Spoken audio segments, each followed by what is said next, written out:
Bonjour à tous. Alors je vais vous montrer comment filer.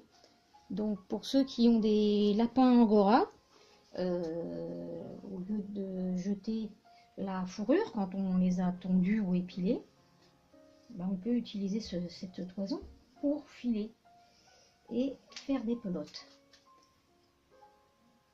Alors là j'ai le fil, la toison que j'ai récupérée ce matin d'un lapin angora anglais couleur crème. Donc là j'ai épilé, il n'y a pas besoin de laver, il n'y a pas besoin de carder, c'est propre, c'est l'avantage du lapin angora, il n'y a pas d'odeur, ça sent pas, c'est un animal qui est propre, et s'ils sont sur de la paille et qu'on s'en occupe bien, généralement la toison est parfaitement propre. Des fois il y a quelques petites brindilles, mais ça bon, bah, on les enlève s'il y a besoin. Mais franchement ça nécessite très peu de travail pour pouvoir filer. À la différence du mouton, où là il faut absolument laver, il faut carder. L'avantage de l'angora, c'est qu'il n'y a pas besoin de faire tout ça. Je vais vous montrer donc pour démarrer. Donc là j'ai déjà filé 25 grammes de cette couleur, et là je suis en train de refaire 25 grammes de cette couleur pour pouvoir après mettre les deux ensemble, faire le retors, ce qu'on appelle en double fil. Et il me reste donc ce petit bout que j'ai démarré. Alors on y va, on démarre le rouet. Là je vais aller chercher un petit bout de fil pour pouvoir redémarrer.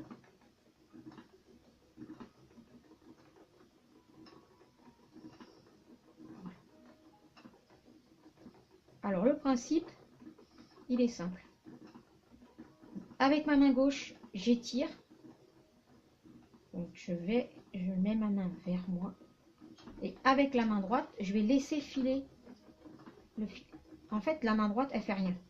Elle est juste là pour calibrer, on va dire. Pour sentir l'épaisseur du fil, savoir si ça va ou si ça va pas. C'est la main gauche qui va faire tout le travail. On étire. Et hop, on laisse le fil filer, tout simplement. C'est pour ça qu'on dit l'expression « ça nous file entre les doigts ». Bah, c'est tout à fait ça. C'est que ça file entre les doigts. Donc, bien étiré avec la main gauche. Il faut essayer d'avoir à peu près la même quantité de fil pour faire un fil régulier. Essayez de ne pas avoir de petites boules qui sont dues au bourre. Alors si on étire mal, on va avoir en fait les fils qui vont pas être dans le même sens, et ça va obligatoirement faire des petites boules sur votre fil. Alors c'est pas gênant, mais c'est pas très joli. Voilà. Donc la main gauche étire et la main droite, elle laisse filer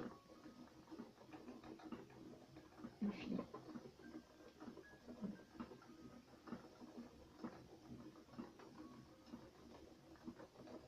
Alors, la difficulté moi que j'ai eu au départ, c'était d'avoir la régularité de ma roue. Toujours le même rythme.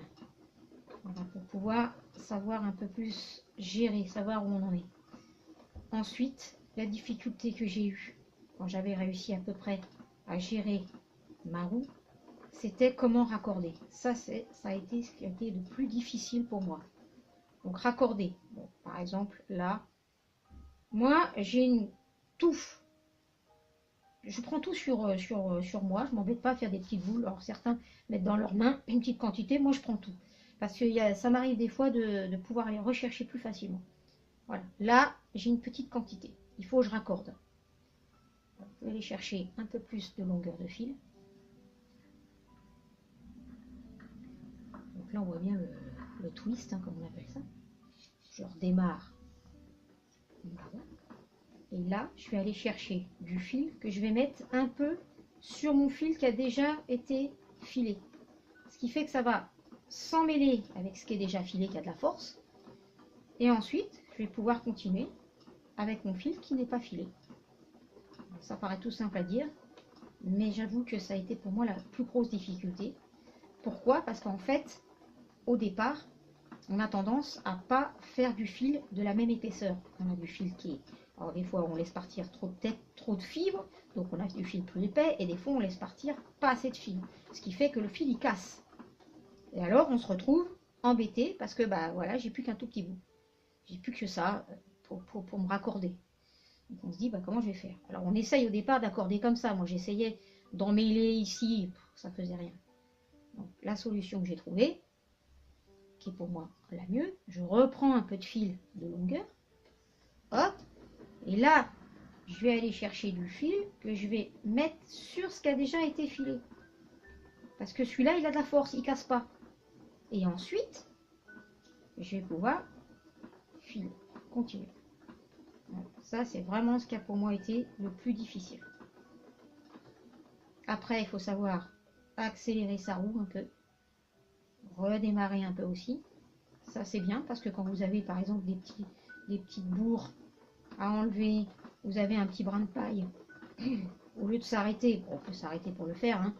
Moi, des fois, j'arrête quand je peux pas. Ben là, au moins, hop, on arrive, on enlève son petit brin de paille tout doucement et on redémarre. Voilà. Voilà pourquoi moi je garde ma grosse épaisseur comme ça, parce qu'au moins je sais que ma laine elle est là quand j'en ai besoin.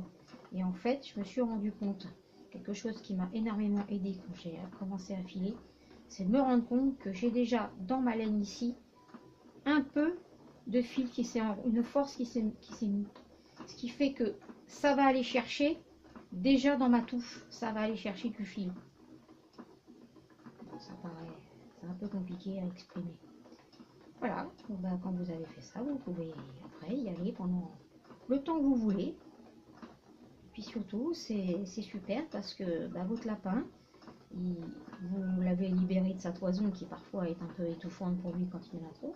Donc ça, c'est indispensable pour les lapins de les épiler ou de les tondre hein, tous les 3 mois, tous les 100 jours très précisément. Et avec cette toison, plutôt que de l'acheter, bah, vous pouvez faire filer. Alors, vous filez.